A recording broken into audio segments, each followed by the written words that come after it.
कृषि जीव विज्ञान के एक बहुत महत्वपूर्ण टॉपिक जो आपके सामने लिखा हुआ है, खरीफ फसलों के रोग।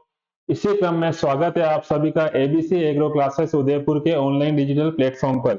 आज जो हम टॉपिक ले रहे हैं वो आपके सामने लिखा हुआ है, खरीफ फसलों के रोग। जीव विज्ञान के अंदर खरीफ फसलों के कुछ इंपॉर्टेंट डिजीज है आपके कोर्स में, उनमें से नॉर्मली क्वेश्चन बनता ही है। और जब भी आप किसी रोग की बात करेंगे तो उसको 3-4 बिंदुओं के ऊपर अध्ययन करना है आपको। सबसे पहले वो किससे फैलता है, उसका कारक क्या है, उस रोग के प्रमुख लक्षण क्या है, अगर कोई कीट है या कोई कवक है उसका जीवन चक्र में कोई इंपॉर्टेंट बात है तो वो आपको पढ़नी है। प्लस उसका प्रबंधन, कैसे उसका मैनेजमेंट किया जाता है, इन्हीं बिंदुओं के ऊपर आपको सारे डिजीज को पढ़ना है। चलिए, एक बहुत इंपॉर्टेंट टॉपिक आपके सामने है, इसको स्टार्ट करते हैं। खरीफ फसलों के रोग, पार्ट फर्स्ट। देखिए, सबसे पहला जो रोग आता है वो रोग आपके सामने आता है, लिखा हुआ है, उसका नाम है हरित बाली रोग।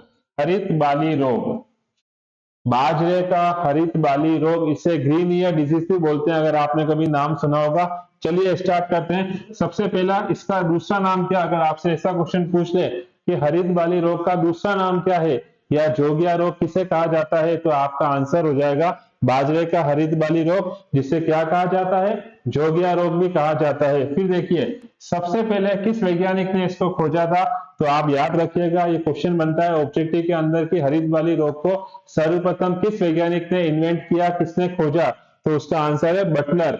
बटलर ने सबसे पहले इस रोग को भारत में देखा था। और अगर आपसे इन टर्म्स ऑफ नुकसान पूछे कि इस फसल से नुकसान किस किस कारण से हो सकता है, तो देखिएगा, बाजरे को सर्वाधिक 10 से 66% तक नुकसान इसी रोग से होता है। इसीलिए ये रोग बहुत इंपॉर्टेंट है। बाजरे का हरित बाली रोग, ये फसल को नुकसान पहुंचाने पे आए तो इससे 10 से लेके 66%, 66% तक फसलों को नुकसान होता है, जिसे सर्वप्रथम किस वैज्ञानिक ने खोजा था, बटलर नामक वैज्ञानिक ने। अब देखिए, जब हम इस रोग के लक्षणों की बात करते हैं तो लक्षण देखिएगा, इस रोग के जो लक्षण है वो दो भागों में बटे हुए होते हैं। पहला, मृदु रोमिल आसिता अवस्था, उस अवस्था को बोलते हैं मृदु रोमिल आसिल आसिता अवस्था, और दूसरी अवस्था है हरित वाली, जो इस रोग का नाम है। तो इन दोनों अवस्थाओं के जो मुख्य मुख्य अध्ययन सिम्टम है, लक्षण है, उनका अध्ययन करते हैं। सबसे पहले देखिएगा आप, मृदु रोमिल आसित अवस्था। अब देखिए, इस रोग के लक्षण किस प्रकार से नजर आते हैं, उनके बारे में अध्ययन करते हैं। पहला देखिएगा, इस रोग के जो लक्षण है वो पौधे में से सबसे पहले पत्तियों पर दिखाई देते हैं। जो लीव्स होती है, पत्तियों पर सबसे पहले हरित वाली रोग के लक्षण नजर आते हैं। फिर देखिए, लक्षणों में होता क्या है, तो पत्तियां कैसी हो जाती है, पत्तियां पीले हो जाती है, पीली पड़ जाती है। फिर देखिए, पत्तियों के ऊपर पीली और सफेद रंग की धारियां बन जाती है। तो इस अवस्था के लक्षण पत्तियों पे नजर आते हैं, पत्तियां पीली पड़ जाती है, पत्तियों के ऊपर धारियां नजर आती हैं। और जो पत्तियों की निचली सतह है, उस निचली सतह पर ये जो कवक है उसकी वृद्धि नजर आती है। तो याद रखिएगा, मृदु रोमिल आसित अवस्था में पत्तियों की निचली सतह पर फफूंदों की वृद्धि नजर आती है। दूसरा देखिए, बाद में जो धारियां होती है, ये जो धारियां नजर आई, वो धारियां धीरे धीरे भूरी पड़ जाती है, उनका कलर ब्राउन हो जाता है। ये सारी मधु रोमिल आसित अवस्था की आपके लक्षण है। तो अगर आपसे पूछ लें कि बाजरे का हरित बाली रोग की दो अवस्थाओं में फैलता है, फर्स्ट अवस्था जो है मधु रोमिल आसित अवस्था, उसके ये सारे सिम्टम्स हैं, लक्षण हैं।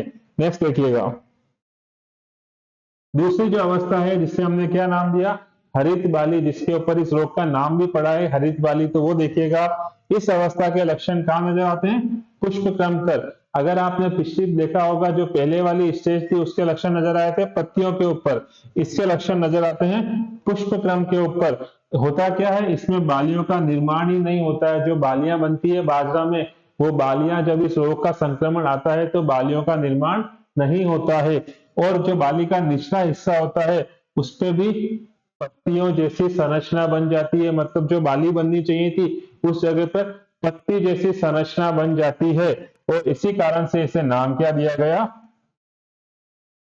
हरित बाली रोग। को याद रखिएगा, अगर आपसे पूछ लें कि हरित बाली रोग का ये नाम क्यों पड़ा, तो इस कारण से पड़ा कि जो बाली का निचला हिस्सा होता है वहां पर पत्तियों जैसी संरचना बन जाती है, और चूंकि पत्तियां हरे कलर की होती है, इसीलिए इस रोग का नाम क्या पड़ा, हरित बाली रोग। तो अगर आपसे बाजरे के हरित बाली के लक्षण पूछे तो मृदु रोमिल आसित अवस्था के बता दिए और हरित वाली अवस्था, इन दोनों के सारे लक्षण मैंने आपको बता दिए। आगे देखिएगा, अब फिर मैंने आपको बताया था हर रोग का रोगजनक होता है, पैथोजन होता है, चाहे वो कवक हो, बैक्टीरिया हो, प्रोटोजोआ कोई भी हो। तो यहाँ पे जो बात है वो है इसका रोगजनक कौन है, तो देखिएगा इसका रोगजनक है स्क्लेरोस्पोरा ग्रेमिनिकोला। ये कवक है, इसके द्वारा रोग फैलता है। तो क्वेश्चन, बाजरे का हरित बाली रोग किसके द्वारा फैलता है, कवक के द्वारा। कवक का नाम क्या है, स्क्लेरोस्पोरा ग्रेमिनिकोला। फिर देखिए एक इंपोर्टेंट शब्द आता है बीज एवं मृदा जनित। बीज मतलब सीड, मृदा मतलब सोयल।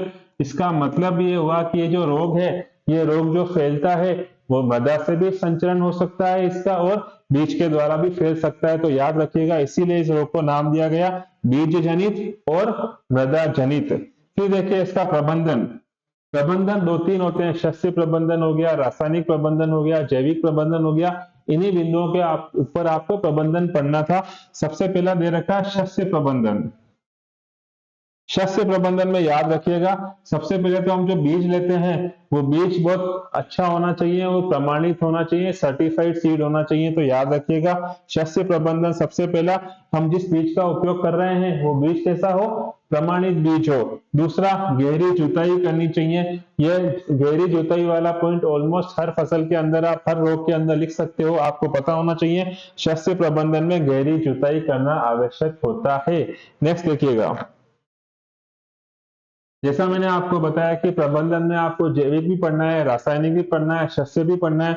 रासायनिक प्रबंधन में देखिएगा, बुआई के 21 दिन के बाद, after 21 days after sowing days, 21 दिनों के बाद आप मैनकोजेब 2.5 ग्राम प्रति लीटर पानी में घोलकर इसका छिड़काव करिएगा जब आपको हरित बाली रोग के लक्षण नजर आते हैं। तो याद रखिएगा किस रसायन का उपयोग करना है, मैनकोजेब 2.5 ग्राम प्रति लीटर पानी में घोल करके उसका स्प्रे करना है। दूसरा देखिएगा रेडोमिल, कितना लेना है इसको, 2 ग्राम प्रति लीटर पानी में। या तो आप मैनकोजेब लें या रेडोमिल लें, ये दोनों ही केमिकल हरित वाली रोग के नियंत्रण में सहायक होते हैं। तो ये है इसका रासायनिक प्रबंधन। फिर देखिए जैविक प्रबंधन, बायोलॉजिकल कंट्रोल में याद रखिएगा जो इसके बीज होते हैं उस बीजों का उपचार किससे करवाना है आपको, स्यूडोमोनास फ्लोरेंस। याद रखिएगा स्यूडोमोनास फ्लोरेंस से आपको बीज का उपचार करना है।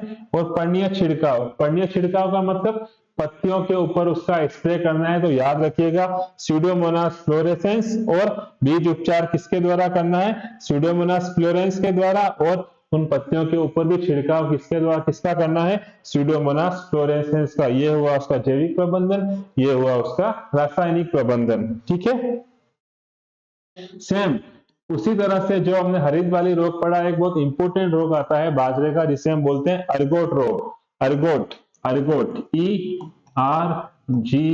ERGOT, अर्गोट रोग।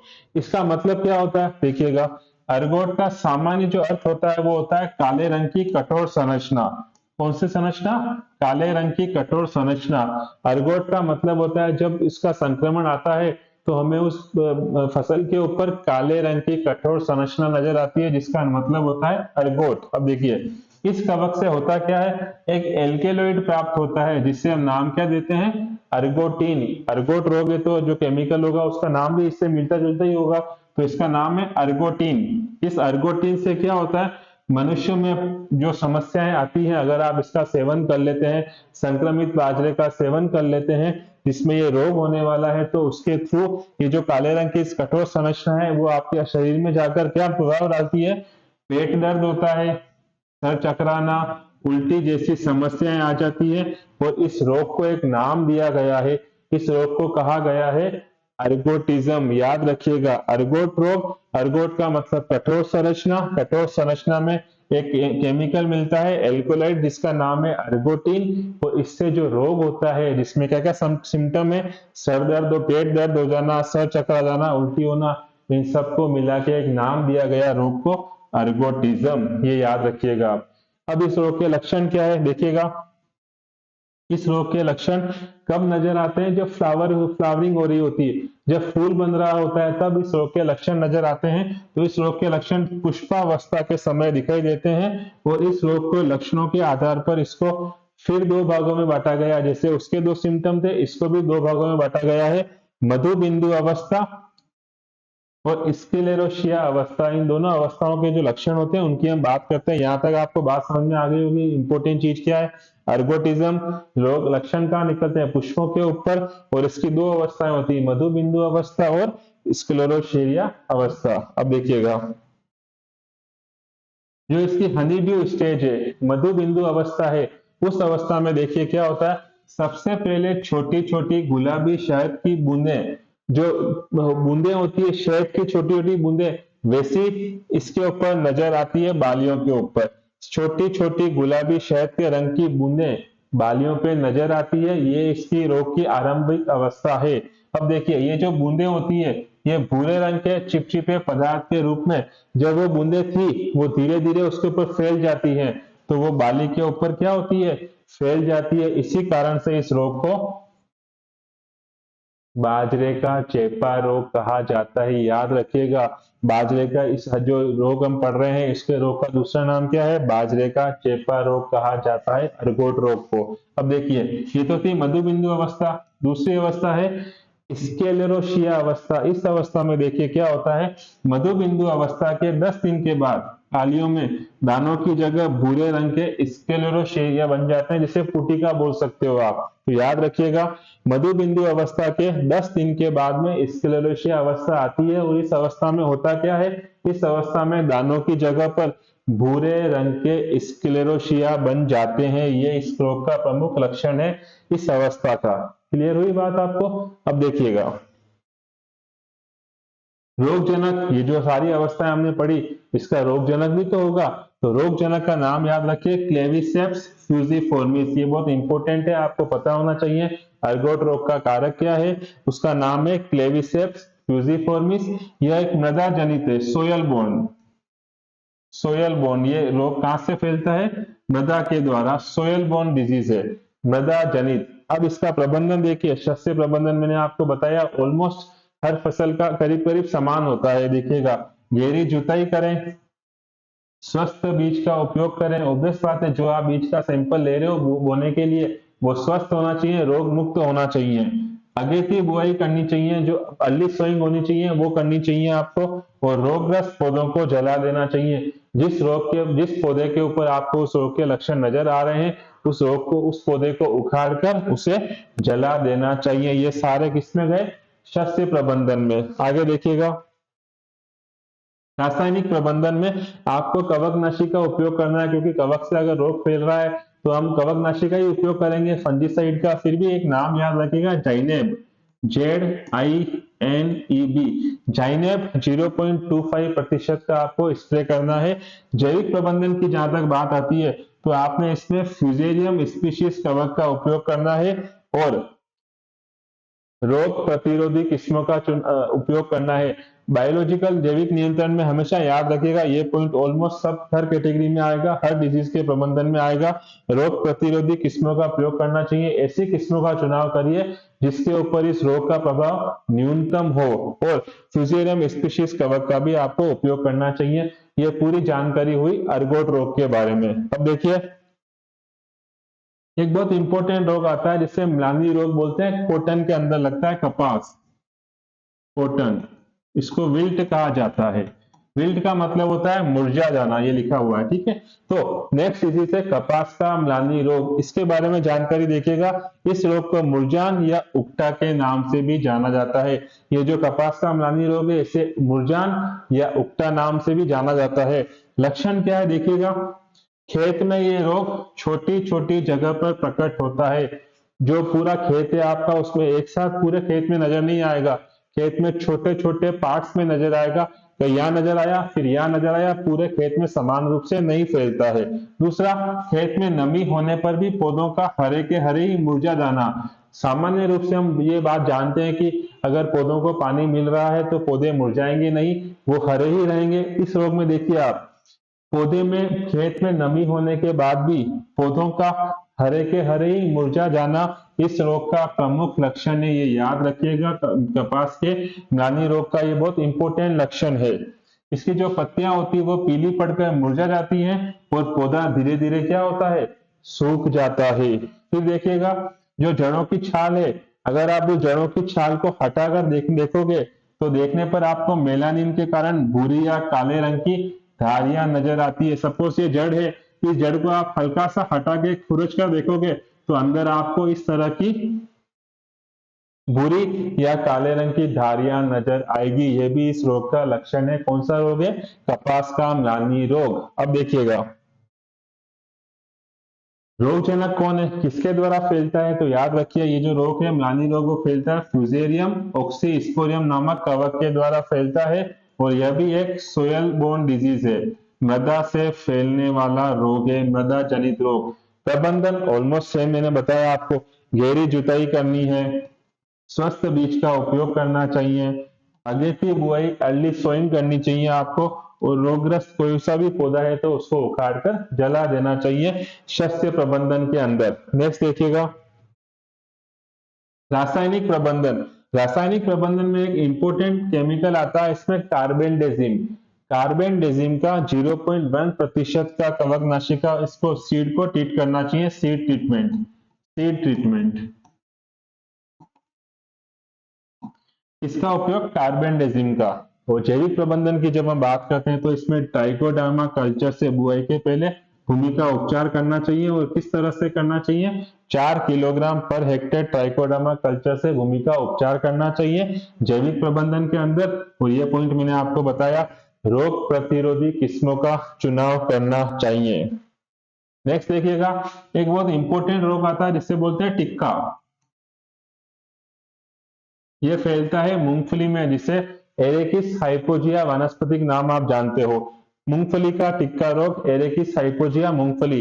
इस रोग से उपज में देखिएगा 20 से 25% की कमी आ जाती है। अगर इस रोग ने प्रभावित किया तो उत्पादन में या उपज में 20 से 25% तक की कमी आ जाती है। इसीलिए रोग बहुत इंपॉर्टेंट है। इसका रोगजनक देखिएगा सर्कोस्पोरा अरेचिडिकोला।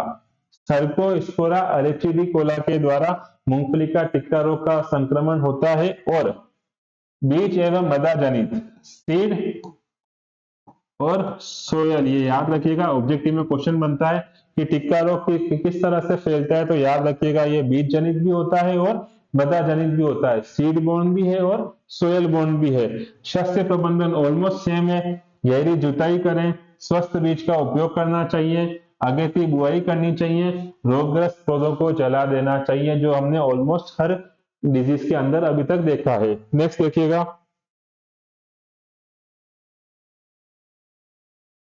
रासायनिक प्रबंधन। रासायनिक प्रबंधन में आपने इस डिजीज में पढ़ना है थायरम और कैप्टान। याद रखिएगा थायरम और कैप्टान को 2.5 ग्राम प्रति किलो बीज से सीड को ट्रीट करना है, बीजोपचार करना है थायरम और कैप्टान से। सीड ट्रीटमेंट, सीड जो होता है उसको ट्रीट करना है आपको इन दोनों केमिकल से। किस कैटेगरी से, किस रेंज से? 2.5 ग्राम पर केजी बीज के हिसाब से, 2.5 ग्राम पर केजी बीज के हिसाब से। और ये तो हो गया थायरम। दूसरा हमने जो पहले पढ़ा था वही है कार्बेंडिज्म। कार्बेंडिज्म 0.1% का आपको गोल बनाकर इसका स्प्रे करना है। जैविक प्रबंधन में देखिएगा स्यूडोमोनास फ्लोरेसेंस का पर्णीय छिड़काव। पर्णीय छिड़काव का मतलब फोलियर स्प्रे, पत्तियों के ऊपर उसका स्प्रे करना है। स्यूडोमोनास फ्लोरेसेंस का पर्णीय छिड़काव करना है। और देखिए ये फेवरेट लाइन जैविक प्रबंधन में ये हमेशा आएगा, रोग प्रतिरोधी किस्मों का उपयोग करना चाहिए। तो इस तरह से हमने खरीफ की फसलों के कुछ इंपॉर्टेंट डिजीज पढ़े। आज के इस लेक्चर के अंदर 4 या 5 हमने रोग पढ़े हैं। नेक्स्ट जो लेक्चर आएगा उसमें ये चैप्टर पूरा कंप्लीट हो जाएगा, क्योंकि इसमें बहुत बड़ा चैप्टर था तो हमने इसको 2 भाग में विभक्त किया है। एक भाग का आपने डिस्कशन कर लिया है, नेक्स्ट भाग कल प्रेजेंट होगा आपके सामने। इसके अलावा भी आपका कभी कोई क्वेश्चन हो तो आप एबीसी एग्रो क्लासेस उदयपुर पे संपर्क कर सकते हैं। जुड़े रहिए आपके अपने ABC classes agro classes Udaipur के साथ। धन्यवाद।